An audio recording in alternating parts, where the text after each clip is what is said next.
Coming to you from Indianapolis, Indiana, it is Dawg Nation at the NFL Combine. I'm Kaylee Mansell with Mike Griffith.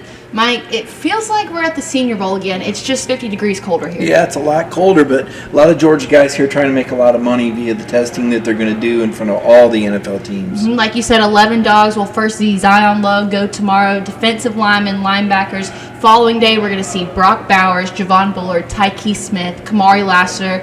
Day to come, we'll see Ladd McConkey, Marcus Resby-Jackson, Kendall Milton, Dejon Edwards, and to wrap it up, it'll be Amarius Mims and Cedric Van Pran. 11 Dogs, 1 Combine. How strong is this group? Yeah, I mean, it's another deep class. I mean, you got 11 Georgia guys here. I think there's 3 schools that might have more players this particular year. But I think it's a good class. You've got 3 first-rounders. I think Brock Bowers and Amarius Mims for sure.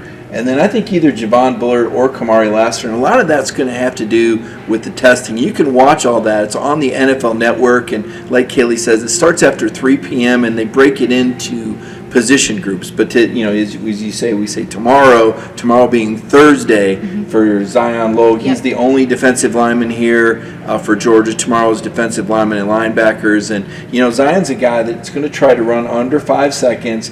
And if he does that, he could be drafted at 315. Right now, he's looking like a third-day guy, 6th, 7th round, or maybe a priority free agent. So you get the opportunity to see the drills and the skills on TV, 40 times verticals, things of that sort. But as someone who has been here before, what are the other important parts of the Combine that people don't get to see on their TV screen? Well, the physicals, right? So Zion Logue was about 45 minutes late for his scheduled interview, and we're like, what's up? And he's like, MRIs, X-rays. Everybody wants to check out and see, what type of shape he's in and how he's going to hold up for the NFL. Is this a guy that is going to be ready to play, or is this a guy that may come into camp and might need more surgery, or how serious are those injuries that he's had? So the physical is probably the most important thing that happens here, even more so than the drill work, because they want to make sure before they invest in a player that he's going to be healthy enough to play, right? The best ability is availability, so they say. So the interviews that the guys do with the teams will also be important. Now, they do interviews with the media, and they answer a lot of fun questions. I can tell you it was very interesting to ask the Florida State players who opted out of the Orange Bowl how they felt watching that game. And just as interesting to talk to the Alabama players about their reaction to Nick Saban retiring. They were a little caught off guard by that, Kaylee.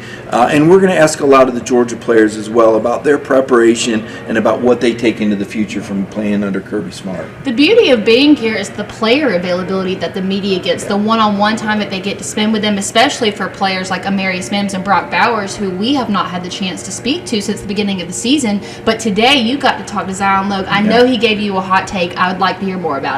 Well, we told him about the Florida State players and how they said the game would have been different. And Zion Logue didn't agree with it. He said, no, we still would have won. He said 38-17. He said, but it wouldn't have been that close. He said Georgia still would have won by 3 touchdowns. But, the FSU guys had some mixed reactions. One guy just said, hey, look, this wasn't an important enough game. I came back to play in the playoff. That wasn't this. Another guy, Jared Verse, a projected first-round pick, said, I wish I could go back and put myself in a different position. One of the guys that played in it, Deloach, played every snap, said, we had a group chat, and he was trying to talk guys into it. So this was a thing, and believe me, over the years, I do believe these Florida State players are going to regret not going out there and representing their school. I know at the time they were worried about, the risk of injury, but 63-3, Kaylee, that's not a score that's ever going to go away. And not only do you get the chance to talk to the Georgia players, but you mentioned you talked to the Alabama football players too, and they had some things to say about the new co-defensive coordinator, Travaris Robinson. What was the insight that you got from them? It was great, and it was what I expected. And talking to Dallas Turner and Braswell, these are 2 guys that,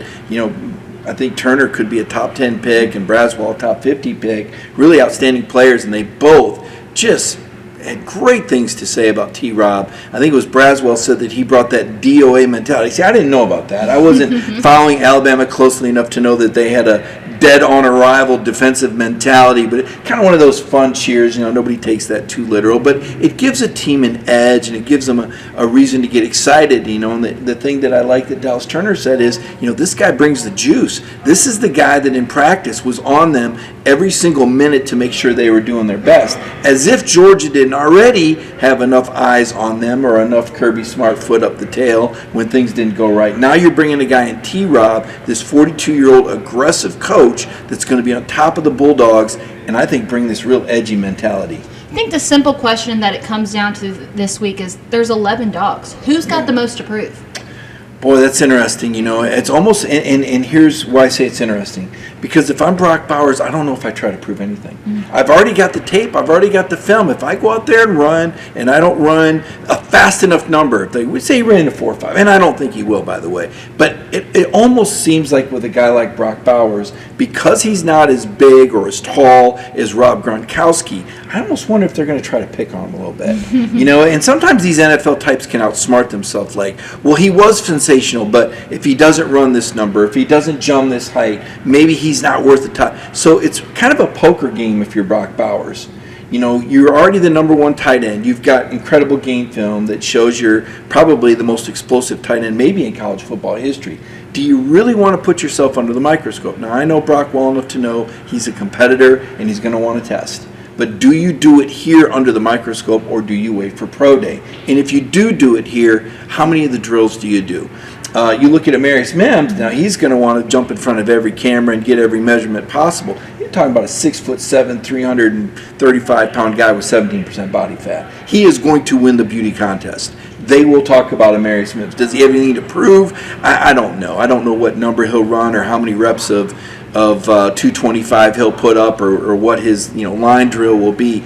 I just know that when these NFL scouts take a look at Amarius Mims and do these measurements and see how long his arms are and how big his hands are and how much he weighs and what his body fat is, they're going to fall in love. So he's just got to show up. I think Javon Bullard is a guy that needs to run a good number. I think Kamari Lassiter is a guy that has a little something to prove. Kamari looks good on tape, but does he have the physicality? Does he have the build to back up that run support that he showed you at the college level? Is this a guy that you can see coming up to make the stop in the open field against some of these big physical NFL running backs? Javon Bullard, what is his 40 time? Not the tallest guy in the world. Lewis Cine was a first-round pick at safety, but he was 6'1".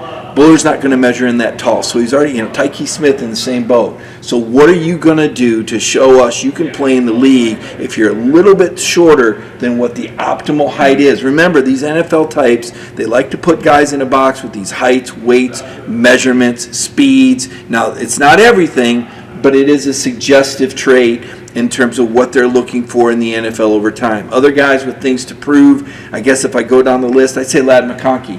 How fast can Ladd go? Is Ladd a 4.3 guy? That could determine whether he goes late first, early second, or falls to third or fourth round if he doesn't crack that low 4.42, 4.43, 4.38. If he's in that range, then you go, wow, he's got the film and he is a burner. Yes, a little bit of injury history, some questions, but the ceiling goes way up if Ladd McConkey runs a 4.3 number. That's going to be big. Marcus Rosemy-Jacksaint didn't have the most numbers in the world, got asked to do a lot of blue-collar work. Remember, Kaylee, he told us at the Senior Bowl he wanted to prove that he could make those catches, and lo and behold, he caught the first touchdown pass in that game. Senior Bowl was very good to Marcus Rosemy-Jacksaint, but he's got to run a good number. Can't be running in the 4.6s, remember? Riley Ridley was a pretty good receiver. Flashing back, he ran a 4.58. Is Marcus faster than that? If he is, then maybe he climbs up into the third, late third, fourth round. But if he runs a slower number, then everybody goes, aha, this is why Georgia didn't throw the ball much to him. It doesn't seem fair to me